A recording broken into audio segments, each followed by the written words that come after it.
La réponse. Bonjour à tous, j'ai choisi le sujet numéro 5. L'article dont je vais parler s'intitule Revenu universel, une solution viable de lutter contre la pauvreté. Tout d'abord, je voudrais expliquer ce que le revenu universel. Le concept de revenu universel est un programme de protection sociale dans lequel tous les citoyens reçoivent régulièrement un montant fixe d'argent du gouvernement, quels que soient les revenus, les statuts d'emploi ou d'autres facteurs. Cet article est tiré de deux sites web qui sont de Libération et Insolentier. Le premier site web évoque l'importance d'un revenu de base pour tout afin d'éliminer l'extrême pauvreté et l'énorme fossé entre riches et pauvres. Le deuxième aborde plus en détail le défi d'un tel concept. Ce thème est d'actualité car de nombreux pays sont confrontés à des défis économiques et sociaux importants. Selon certains, le revenu universel pourrait être une solution innovante pour garantir un minimum vital à tous les citoyens, tandis que d'autres estiment que cela pourrait avoir des conséquences négatives sur l'économie et la société. Alors, la problématique que je vais traiter est le revenu universel est-il une solution viable pour lutter contre la pauvreté? Pour aborder cette problématique, mon plan sera le suivant. Tout d'abord, je vais présenter les arguments en faveur du revenu universel comme solution viable contre la pauvreté. C'est mon thèse. Ensuite, je vais examiner les arguments contre cette idée. Puis, je vais proposer une synthèse qui prend en compte les différents points de vue. Et enfin, je vais donner mon avis sur le sujet. Alors, dès le premier document, certaines critiques comme Roos, Mark et quelques autres soulignent l'importance d'une répartition plus juste de l'économie dans un monde plutôt capitaliste. Un niveau raisonnable de revenu de base mensuel contribuera également à éliminer l'extrême pauvreté en donnant aux gens la liberté de faire des choses plus significatives et plus créatives de leur vie. Un revenu de base inconditionnel et distribué offrira à chacun un statut disant dans la société sans engendrer de sentiment de culpabilité ou de frustration. Le premier document suggère également qu'avec un revenu de base modéré, le désir de travailler restera le même et pourrait encourager les gens à s'engager dans des activités bénévoles pour leur bien-être social. De plus, pour les chômeurs, cela pourrait leur donner le temps de chercher un emploi adapté, de suivre leurs passions, au lieu de tomber dans le pillage du marché du travail. Il montre également quelques exemples d'initiatives similaires exécutées avec succès dans les pays comme le Finlande, l'Alaska et les Pays-Bas, etc. L'auteur encourage les conservateurs à réfléchir à nouveau aux perspectives d'avenir de cette initiative.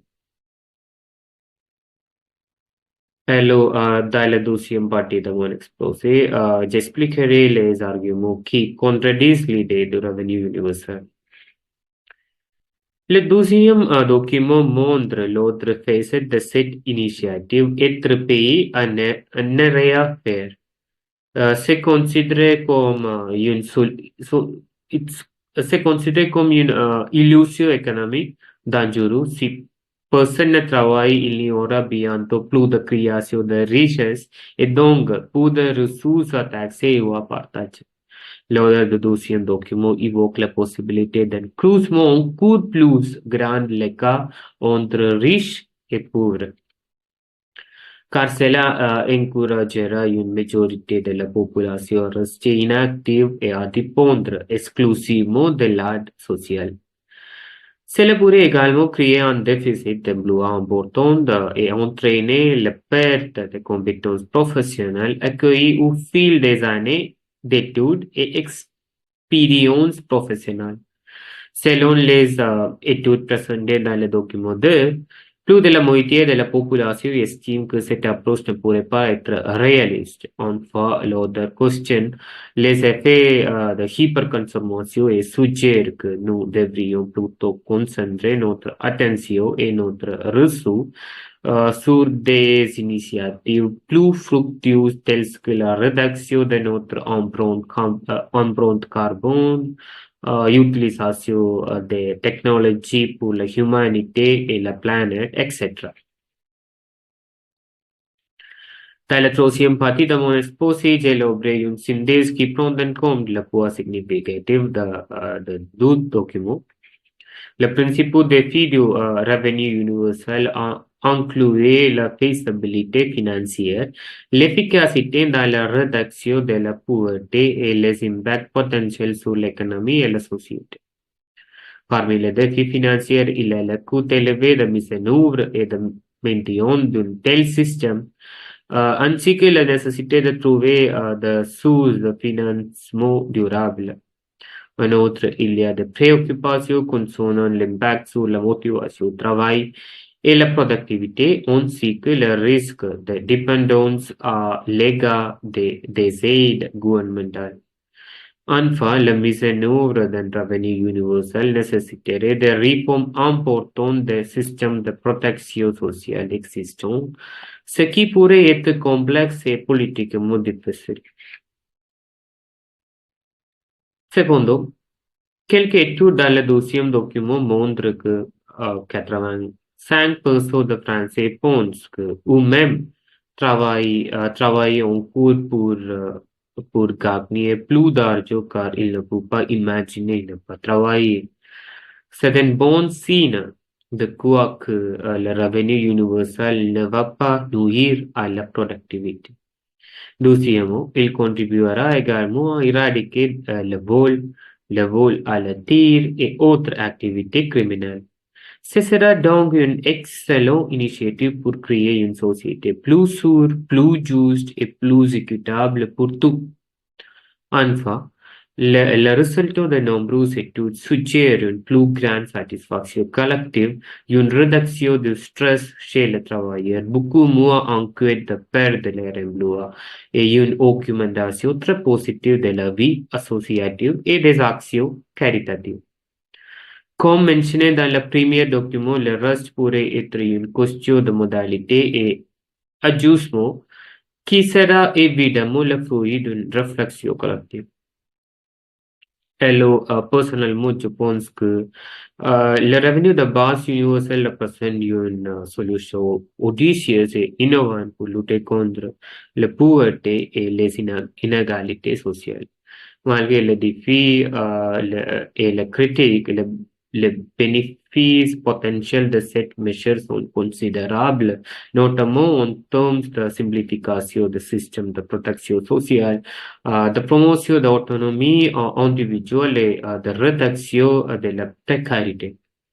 Face à l'évolution de société et la complexité croissante des défis économiques et sociaux, il est essentiel d'envisager des solutions nouvelles et ambitieuses telles que le revenu de base universel. En définitive, je crois que l'adoption d'un revenu de base universel pourrait constituer une avancée significative vers une société plus juste et plus équitable, où chaque individu a la possibilité de vivre dignement et de s'épanouir pleinement. Merci de m'avoir écouté. Merci à tous. Bonne journée.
Thanks for watching.